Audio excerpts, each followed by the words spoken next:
TNI, anak-anak TP ini fair, mereka benar-benar melakukan kejahatan senjata.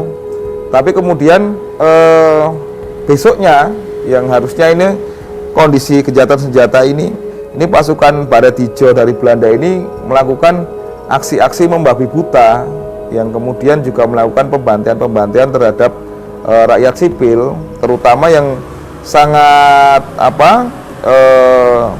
sadis, dan itu waktu itu sampai diajukan ke Mahkamah Internasional yang sebagai satu kejahatan perang di markas PMI Patmonegoro di daerah Gading, di mana korban yang meninggal itu dengan luka sembelih itu kebanyakan orang-orang sipil dan para pejuang dalam kondisi terluka seperti itu.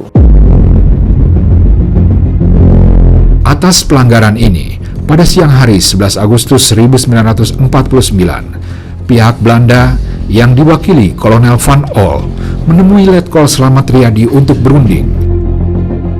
Kemudian Belanda meminta semua pasukan Angkatan Perang Indonesia ditarik hingga batas kota dan semua barikade dibersihkan. Letkol Slamet Riyadi pun menerima syarat tersebut karena ada jaminan dari Van Ol bahwa Belanda berjanji tidak mengulangi pelanggaran tersebut. Belanda juga tidak akan membunuh rakyat sipil yang membantu TNI. Tapi keputusan ini kemudian menjadi satu keputusan yang dianggap mengecewakan oleh anak-anak TP di bawah Mayor Ahmadi, yang merasa mereka ini berpandangan aktual ya, remaja-remaja ini, bahwa kondisinya di lapangan rakyat terancam. Kita tidak bisa berpegang pada satu kesepakatan teoritis antara para komandan ini. Maka kemudian saat itu keluarlah instruksi dari Gubernur Militer di Solo, Pak Gatot Subroto, saat itu yang sedang sakit di Jogja, bahwa ini benar-benar case file kejahatan senjata, dan jika ada tindakan-tindakan yang melanggar itu merupakan satu bentuk kejahatan perang.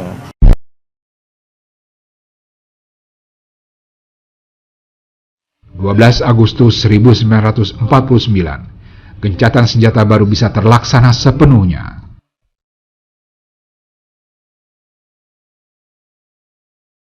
Pasukan Belanda akan dikonsinyir di tempat masing-masing. Setiap teror dari pihak Belanda supaya dilaporkan kepada Komandan TNI. Penyerahan kota Solo akan segera diserahkan ke pihak Indonesia.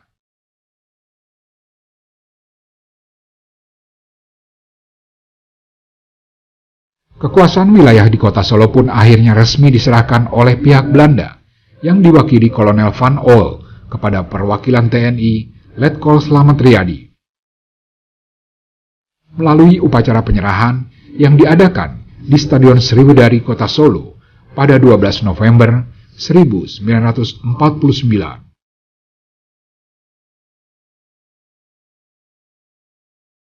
Pukul 10.30 pagi, setelah upacara penyerahan tersebut selesai, seluruh pasukan Belanda meninggalkan kota Solo menuju Semarang.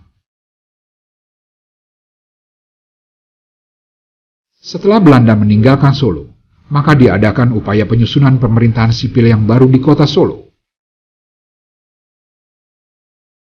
Serangan umum selama 4 hari 4 malam di Solo semakin memperkuat posisi tawar diplomasi Indonesia di konferensi meja bundar di Den Haag, Belanda. Tak hanya itu, serangan ini membuktikan bahwa pejuang Republik tak hanya bisa melakukan penyergapan dan sabotase.